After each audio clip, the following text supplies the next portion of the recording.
Hello guys, जय जगन्नाथ। केमती अच्छी समस्ते? आशा करुच्ची बहुत भलरे थिबे। तो मु भी भलरे अच्छी।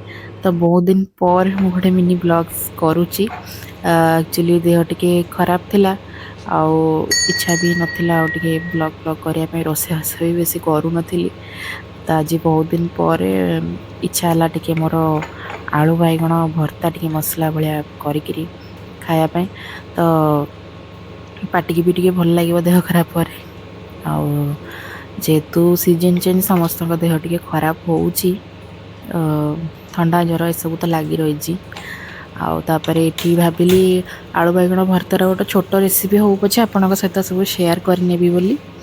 तो ये मु फास्ट 3टा खंडे बैगण धोईकी रखीदी। टे पानी छाड़गला मुझे ऑयल ग्रीस कर दूसरी। रिफाइन तेल ही नहीं मु। आपण चाहिए सोरिष तेल भी नहीं पारे। मु गोटे पट चूल्हे बसई, आउ गोटे पट चूल्हे भी आउ गए बैगण नहीं, मीडियम साइज बैगण नहीं। तो भाविली ये 2टा ही बैगण इनफ हो। आम 3 जन अच्छु। तो पोड़िया एपट गोटे सेपट गोटे बसई दी। 3टा नहीं बट बेसी हो लगे। ऑयल ग्रीस करदे कौन आमर चोपाटा सहज छाड़ जाए। मत तो ये बैगणर चोपा छड़ाटा ही बेस कष्ट लगे। पुणी हाथ लगी जाऊँ से भी लगी जाऊँ, भारी हैरान हुए मु चोपा छड़ेला। से ऑयल ग्रीस करदे टे सहजरे मोर ये पोड़गला जो चोपाटा से छाड़ी जाए।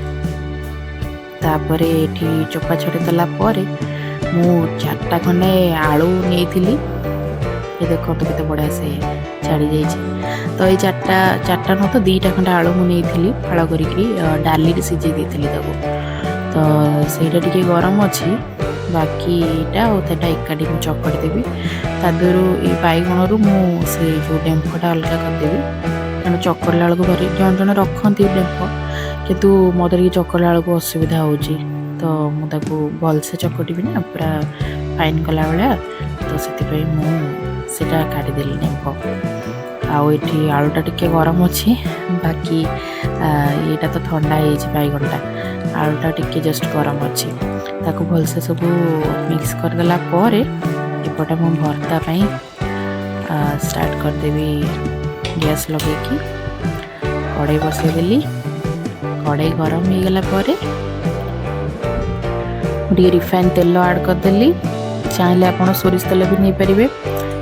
मत टे सोरिष तेलर बास्नाटा भल लगे, केवल नॉनवेज ही भल लगे बेस। तो ये मुझे 5 फुटन नहीं आउ 2टा सुखिला लंका नहीं। तापर 2टा कंचा लंका भी टे मत स्पाइसी टे दरकार अच्छे। से 2टा कंचा लंका को फाड़ कर नहीं। आठ अल्प रसुण किसी नहीं, छोट छोट कर काटिक नहीं। जस्ट हल्का भाजीदेला अल्प पियाज काटिक रखी भी दे दूची। गोटे ही पियाज नहीं, बेसी करनी मसला मसली बेसी एबे खाइले भल लगे। तापर ये मु अल्प लुण देकी पियाजटा आग जरीगला जाए भाजी दूसरी। ये टमाटो ये बेसी नहीं, पियाज ठू टमाटो क्वांटिटी बेसी नहीं, खटा खटा लगे भी भल लगे। आउ ये लुण तो आग आड कर देती, हलदी अल्प जीरा गुंड धनिया गुंड आके काश्मीरी रेड चिली पकई दूसरी। जेहेतु स्पाइसी तो मु लंका नहीं कंचा लंका, तो आउ मत लंका गुंड बेसी पकड़े स्पाइसी अधिक। तापर ये पानी भी देकी चाट मसला पकई दूसरी, चटपटा फ्लेवरटा भी आसो, खाते भल लगे। तापर ये देखु मसलाटा पूरा भलसे होगला मुझे जो चकटिक रखी आलू आ बैगण ताको ऐड करदेवी।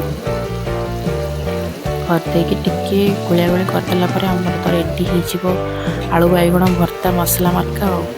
तो आपणकर भी जदि किसी टाइम ना कि देह भल लगुनि ज्वर पाटी कि, तो यहाँ बहुत भल लगे, चटपटा लगे बट हेल्दी भी। बेसी मसला तो मुझे पकईनी भी। आपड़ भी जब कर बेसी मसला मसली भी करतुनि। तापर भी भाभी यहाँ को माने खाली जोटा आलू बैगण चकटा करी, कि भाविली ना टे मसला मार्का न खाइले भी भल लगे पाटिके। तो ये भात डाली सब बाढ़ी नहीं आसी। आ लेंबू लंका लुण ना तो न चले। आपण भी एमती टे ट्राए करूँ, खातु। केमती लगे मत कमेंट करके निहाती जनइबे। आदि मो वीडियो आपको भल लगुए लाइक शेयर सब्सक्राइब भी निहाती करेंगे। ଆଉ କମେଣ୍ଟ କରି ମୋତେ ନିଶ୍ଚୟ ଜଣାଇବେ मोर ये आलू बाइगण भर्ता रेसिपी आपको भल लगे कि नहीं। रहुची जय जगन्नाथ।